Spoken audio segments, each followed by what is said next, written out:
means that I'm getting crazier.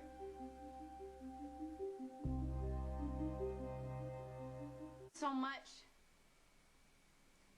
I dream about you every night. Prove that I'm not starting to hallucinate you too. You're not. Hey.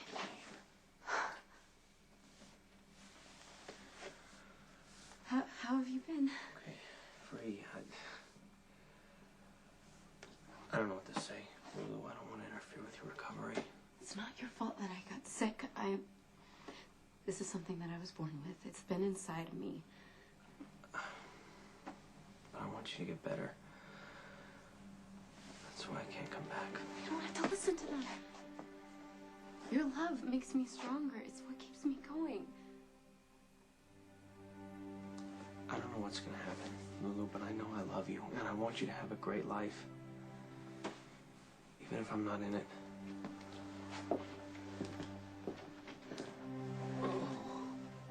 Spencer, you have been... No sign of the overzealous mental health enforcers?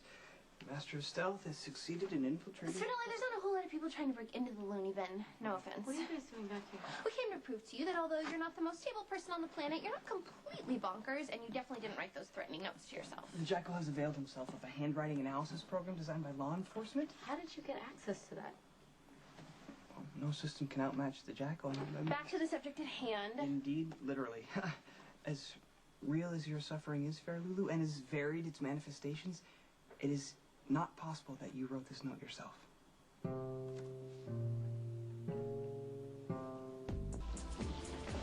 Bad idea to see Lulu out of Shady Brook today. You're having me followed now? What do you expect? You go out in the harbor and you play chicken with Jason Morgan's ships. A stunt like that could bring repercussions. Johnny, some of the choices that you make often have bigger consequences than you think. That's why I've been monitoring Lulu's situation at Shady Brook since she got shipped in. Since when do you care about Lulu's well-being? I care about you. Never forget I was the one who brought you up, and I've always protected you. Sure, Anthony and I seem to be on the outs for the moment, but nobody ever lives forever. And sooner or later, you're going to be in charge. You don't need Lulu Spencer to drag you down. Mental disorders are broken down into 3 different categories. Well, main categories. The first one is anxiety disorder, like phobias, such as irrational fears of situations or things. Like clowns, for instance, would strike fear into the most stout-hearted of men. Spinelli. Okay, yeah, okay.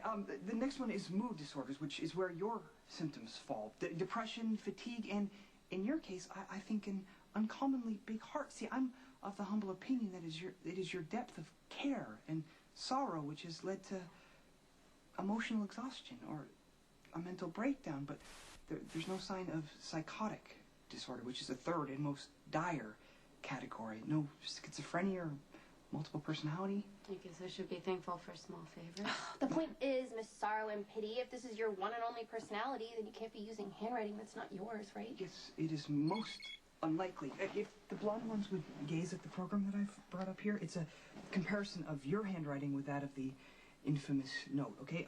Observe the author's struggle to maintain verticality. See, the narrow and... The 2 samples of handwriting do not match. That's what I was saying, yes. So if Spinelli's right... Of course Spinelli's right. It's Spinelli. Oh my God. It means I'm not as crazy as I thought. Yeah, I'm reluctant to spoil one happy realization with one a little less felicitous, but it also means that someone is really trying to blackmail you. Why are you thinking about shaving at a time like this? We're supposed to be helping Lulu figure out who's blackmailing her. Yeah, I don't actually really have to shave that off. No, Occam's razor is a principle of logic attributed to a 14th century Franciscan friar, William of Occam. It states that when competing theories are equal in other respects, the simplest one is the best. Well, duh. And as I was saying, Lulu admitted to killing Logan in front of a whole bunch of people and no one believed her. That we know of. Yeah, but I advise that we stick to what we do know. Okay, a courtroom of people saw her lose her marbles. Well, what about motive? What would someone have to gain? This is not about money. When is anything not about money when it comes to you. Clearly, you're feeling better.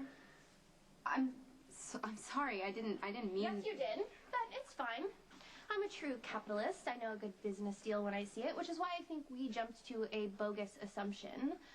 One that really would have ticked Mr. Akamoff, who, by the way, picked a pretty lame name for his principle of logic. The bogus assumption, though? Oh, that this is blackmail, because the note didn't ask for money, it didn't even hint at it. I think it did exactly what it was intended to do. Upset you, and make you feel guilty. Who would want to do that?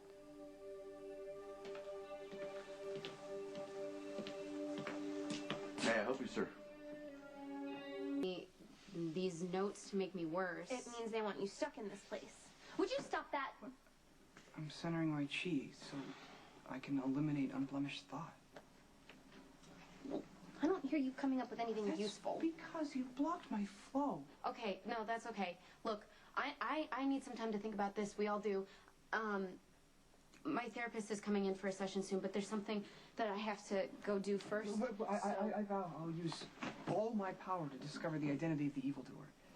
Thank you. Both of you. You guys have helped me more than you know.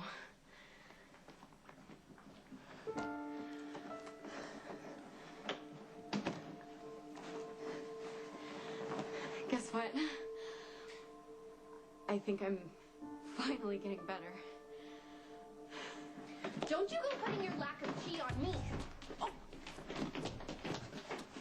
I'm sorry I forgot to sign in properly. Lulu's condition on my mind. I got a lot going on.